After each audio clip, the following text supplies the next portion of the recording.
Hello everyone. आज के मैं इस वीडियो में वर्क चैप्टर से एक बहुत ही इंटरेस्टिंग क्वेश्चन डिस्कशन करने जा रहा हूं।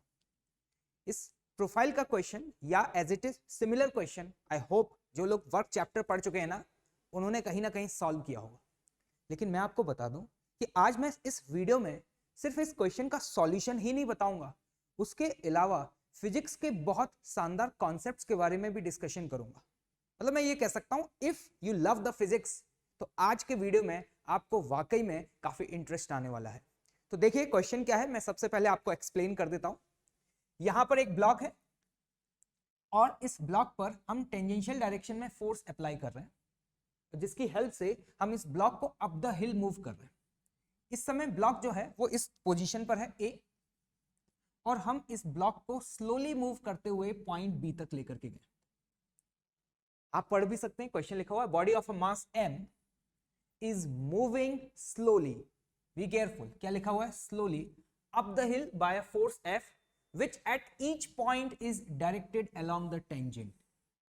ये दो स्टेटमेंट हमारे लिए बहुत इंपॉर्टेंट हैं कि जो एक्सटर्नल फोर्स लग रहा है ना वो एक्सटर्नल फोर्स हमेशा टेंजेंशियल है, और साथ ही साथ ये ब्लॉक जो है ना वो स्लोली मूव कर रहा है। और अब आपसे यहां पर क्वेश्चन में पूछा जा रहा है find the work done by the friction force and the work done by the external force. Clear है क्वेश्चन? ब्लॉक को ए से बी लेकर के गए, तो जैसे ही हमसे work done by friction force पूछा जाता है तो सबसे पहला थॉट जो हमें क्लिक करता है वो क्या करता है, हमें लगता है हाँ ये तो बहुत ही आसान है, क्योंकि वर्क डन बाय फ्रिक्शन अगर हम लिखना जानते हैं वो हमें पता है कि फ्रिक्शन क्या है, एक टेंजेंशियल फोर्स, क्योंकि जब ये ब्लॉक मूव कर रहा होगा तो इस ब्लॉक पे जो फ्रिक्शन फोर्स है वो हमेशा पीछे की तरफ लग रहा होगा, और उस फ्रिक्शन की वैल्यू हर एक पॉइंट पे क्या होगी, म्यू के इनटू नॉर्मल, क्योंकि आपको पता है कि ब्लॉक स्लिप कर रहा है तो काइनेटिक फ्रिक्शन लगेगा, और काइनेटिक फ्रिक्शन का मैग्नीट्यूड क्या होता है, कांस्टेंट, और उसकी वैल्यू क्या होगी, म्यू के इनटू एन। तो हमें लगता है कि हम बहुत आसानी से कैलकुलेट कर लेंगे, क्योंकि म्यू के into n multiplied by the length of the path. जनाब, क्या आप आज इस पाथ की लेंथ फाइंड आउट कर पाएंगे? ये कोई एक स्ट्रेट पाथ तो है नहीं, आप देख पा रहे हैं this is a curvilinear path. तो सबसे पहला चैलेंज, आप लेंथ ऑफ अ पाथ भी फाइंड नहीं कर सकते। और दूसरी बात मैं आपको बता दूं कि यहां पर एक्चुअली में फ्रिक्शन की वैल्यू हर एक पॉइंट पे चेंज हो रही होगी, क्योंकि हर पॉइंट पे जो नॉर्मल है ना उसकी वैल्यू सेम नहीं आएगी। तो यहां पे फ्रिक्शन फोर्स मैग्नीट्यूड वाइज भी कांस्टेंट नहीं है, तो उस तरीके से तो आप अपने आंसर तक नहीं पहुंच सकते। हाँ, अगर ऐसा होता कि ये बिल्कुल स्ट्रेट पाथ होता, लाइक अ इंक्लाइन प्लेन, तो आप work done by friction calculate बहुत आसानी से कर सकते थे। तो पहला चैलेंज। दूसरा चैलेंज, लोग कहते हैं कोई दिक्कत नहीं, we will use the work energy theorem. एक बात बताइएगा, अगर आप वर्क एनर्जी थ्योरम यूज करेंगे तो जब ये ब्लॉक मूव कर रहा है तो इस पर नॉर्मल इधर लगेगा, फ्रिक्शन पीछे, एक्सटर्नल फोर्स, और नीचे क्या लगेगा, mg। मुझे बताइए आप वर्क एनर्जी थ्योरम का स्टेटमेंट क्या लिखेंगे, बताइए। Work done bye all the forces, तो मैं यहां पे स्टेटमेंट लिख देता हूं, work done by normal force plus work done by gravity, ठीक है भाई, work done by external agent plus work done by friction. और कोई फोर्स देख लीजिए, ऐसा कोई फोर्स जो मैं यहां पे मिस कर रहा हूं, चेक करिए फटाफट, नहीं है ना, पक्का। Work done bye all the forces बराबर आप क्या लिखेंगे, the change in kinetic energy. ठीक है, एक बात बताइएगा, अगर ये ब्लॉक बहुत स्लोली मूव कर रहा है तो मैं यहां पर ये मान सकता हूं कि ऑलमोस्ट हर एक मोमेंट पर जो स्पीड है that is tends to zero. Zero तो नहीं है लेकिन जीरो के बहुत करीब है, और स्लोली मूव कर रहा है, तो क्या मैं यहां पर ये बोल सकता हूं कि there is no change in kinetic energy? Clear है बात? यहां पे work done by normal force भी जीरो हो जाएगा, क्योंकि आप समझ पा रहे होंगे कि नॉर्मल फोर्स हर एक मोमेंट पर इसके डिस्प्लेसमेंट के क्या रहेगा, परपेंडिकुलर। तो ऐसा कोई भी फोर्स जो कि डिस्प्लेसमेंट के परपेंडिकुलर होता है उसका वर्क डन क्या होगा, जीरो। तो नॉर्मल का वर्क जीरो। ग्रेविटी का वर्क लिखना बहुत आसान है, क्योंकि ग्रेविटी का वर्क पाथ पे डिपेंड नहीं करेगा। जब ये ब्लॉक ए से बी पहुंचा तो वर्टिकल डायरेक्शन में डिस्प्लेसमेंट कितना हुआ, h, तो ग्रेविटी का वर्क हो जाएगा माइनस ऑफ mgh। ठीक, ओके। मुझे एक बात बताइएगा, आपको क्या एक्सटर्नल एजेंट का वर्क पता है? नहीं पता। क्या फ्रिक्शन का वर्क पता है? ये भी नहीं पता। तो आपके पास आज इक्वेशन एक है लेकिन दो अननोन। तो अगर आप ये सोच रहे हैं कि वर्क एनर्जी थ्योरम से मैं यहां पर बहुत आसानी से कैलकुलेट कर पाऊंगा, तो आप देख पाए ए पार्ट में पूछा है वर्क डन बाय फ्रिक्शन और सेकंड पार्ट में पूछा है work done by external force, जो कि पॉसिबल नहीं है। तो चलिए अब हम यहां पे जाते हैं बिल्कुल फंडामेंटल अप्रोच पर। जब ये ब्लॉक यहां से मूव कर रहा था, तो सपोज मैं यहां पर बात करता हूं इस ब्लॉक की, और ये ब्लॉक थोड़ा सा यहां पे डिस्प्लेस हुआ और ये डिस्प्लेसमेंट है ds। इस दौरान नॉर्मल ऊपर लग रहा होगा, mg डाउनवर्ड। मैं mg के दो कंपोनेंट कर देता हूं इस पॉइंट पर। Perpendicular to the inclined plane क्या होगा, mg cos थीटा बेटा, इस डायरेक्शन में हो जाएगा mg sin थीटा, और यहां पर एक्सटर्नल फोर्स आगे की तरफ, और पीछे क्या लग रहा होगा, फ्रिक्शन। ठीक, मैं यहां पर थोड़ा सा ऊपर स्लाइड कर लेता हूं, और जो ये ds डिस्प्लेसमेंट हुआ है मैं उसे थोड़ा सा यहां जूम करके बनाता हूं। जिस पाथ पे मूव किया है बेटा उसको थोड़ा सा मैंने जूम करके बनाया, और ये जो ds डिस्प्लेसमेंट है ये ds, ठीक, यहां पर आप ऑब्जर्व कर पा रहे होंगे कि नॉर्मल ऐसे लग रहा है और mg cos थीटा इधर लग रहा है। मुझे एक बात बताइएगा, perpendicular to the inclined surface इस मोमेंट पे और कोई फोर्स है क्या, नहीं है। तो क्या मैं यहां पर ये बोल सकता हूं कि जो नॉर्मल की वैल्यू होगी वो किसके बराबर होगी, mg cos थीटा। अगर नॉर्मल की वैल्यू mg cos थीटा के बराबर है तो आपको समझ में आ रहा होगा कि इस समय यहां पे जो काइनेटिक फ्रिक्शन लग रहा होगा उस काइनेटिक फ्रिक्शन की वैल्यू क्या होगी, म्यू के इंटू नॉर्मल, और नॉर्मल की वैल्यू क्या होगी, mg cos थीटा। तो for a very small displacement आप बताइए वर्क डन बाय फ्रिक्शन क्या लिखेंगे। मैं यहां पे लिखूंगा work done by friction is what, mu K mg cos theta, ये तो हो गया फोर्स इंटू डिस्प्लेसमेंट, और डिस्प्लेसमेंट है ds। लेकिन आप ऑब्जर्व कर पा रहे होंगे डिस्प्लेसमेंट फॉरवर्ड डायरेक्शन में है और फ्रिक्शन पीछे लग रहा है। तो work done by friction for a small displacement positive होगा या नेगेटिव होगा, नेगेटिव होगा। समझ आ रहा होगा आपको, मैंने यहां पे नेगेटिव साइन लगा दिया। What is this, this is the work done by friction for a small displacement ds। अब देखिएगा, एक बात बताइएगा मुझे, यहां पर मुझे टोटल वर्क कैलकुलेट करना है तो क्या मुझे इस एक्सप्रेशन को इंटीग्रेट करना होगा। मतलब मेरे सामने ये जो एक्सप्रेशन लिखा हुआ है mu K mg cos theta into ds, मुझे इसे इंटीग्रेट करना होगा। तो मैंने कहा कि यार ठीक है इसको इंटीग्रेट करते हैं, यहां भी इंटीग्रल और यहां भी इंटीग्रल। मैं कहूंगा कि वर्क डन बाय फ्रिक्शन अगर हम कैलकुलेट कर रहे हैं, देखिए mu K mg through out the journey constant रहेगा, इसको मैंने बाहर निकाल लिया, minus of mu K mg integral of क्या बना, cos थीटा इंटू ds। अब सबसे बड़ा चैलेंज हमारे सामने क्या आ गया, यार हमें इसको इंटीग्रेट करना है, और थीटा क्या है, थीटा इस मोमेंट पर ये जो ds वेक्टर जो है वो हॉरिजॉन्टल के साथ जो एंगल बना रहा होगा वो ये है। मतलब यहाँ पे जो कर्विलिनियर पार्ट का ये मैंने जो छोटा सा हिस्सा कंसिडर किया है, इसका हॉरिजॉन्टल सरफेस के साथ जो एंगल है वो थीटा है। और आपको पता है क्वेश्चन का डायग्राम देख करके आपको समझ आ रहा होगा कि इस थीटा की वैल्यू कांस्टेंट है या वेरी कर रही है, लगातार वेरी कर रही है। चेक करिए आप, ये देखिए यहां पे जब ये कर्विलिनियर पाथ पे मूव कर रहा था तो थीटा हर एक मोमेंट पे जनाब चेंज हो रहा है। तो थीटा किस तरीके से चेंज हो रहा है इसका फंक्शन भी मुझे नहीं पता। मतलब यहां पे साफ साफ दिखाई दे रहा है यार ये टर्म कांस्टेंट तो नहीं है, तो फिर हम अब इंटीग्रेट किस तरीके से करें।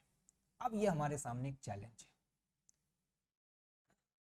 बताइए जो लोग इस क्वेश्चन को अप्रोच कर चुके हैं ना, आंसर लिखिए कमेंट बॉक्स में कि how will you integrate this given expression. जरा ऑब्जर्व करिए ds cos थीटा क्या है। यहां पर अगर आप देखें ध्यान से, ये है ds, और ds cos थीटा जो है वो इस डिस्प्लेसमेंट का हॉरिजॉन्टल कंपोनेंट है।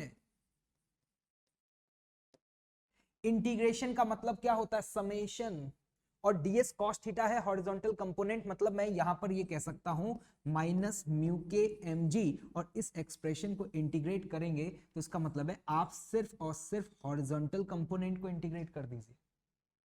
मतलब समझ में आया मैंने यहां पर क्या बोला। देखिएगा आपने यहां पे ds cos थीटा देखा, हर ds का cos थीटा कंपोनेंट क्या होगा, हॉरिजॉन्टल प्रोजेक्शन।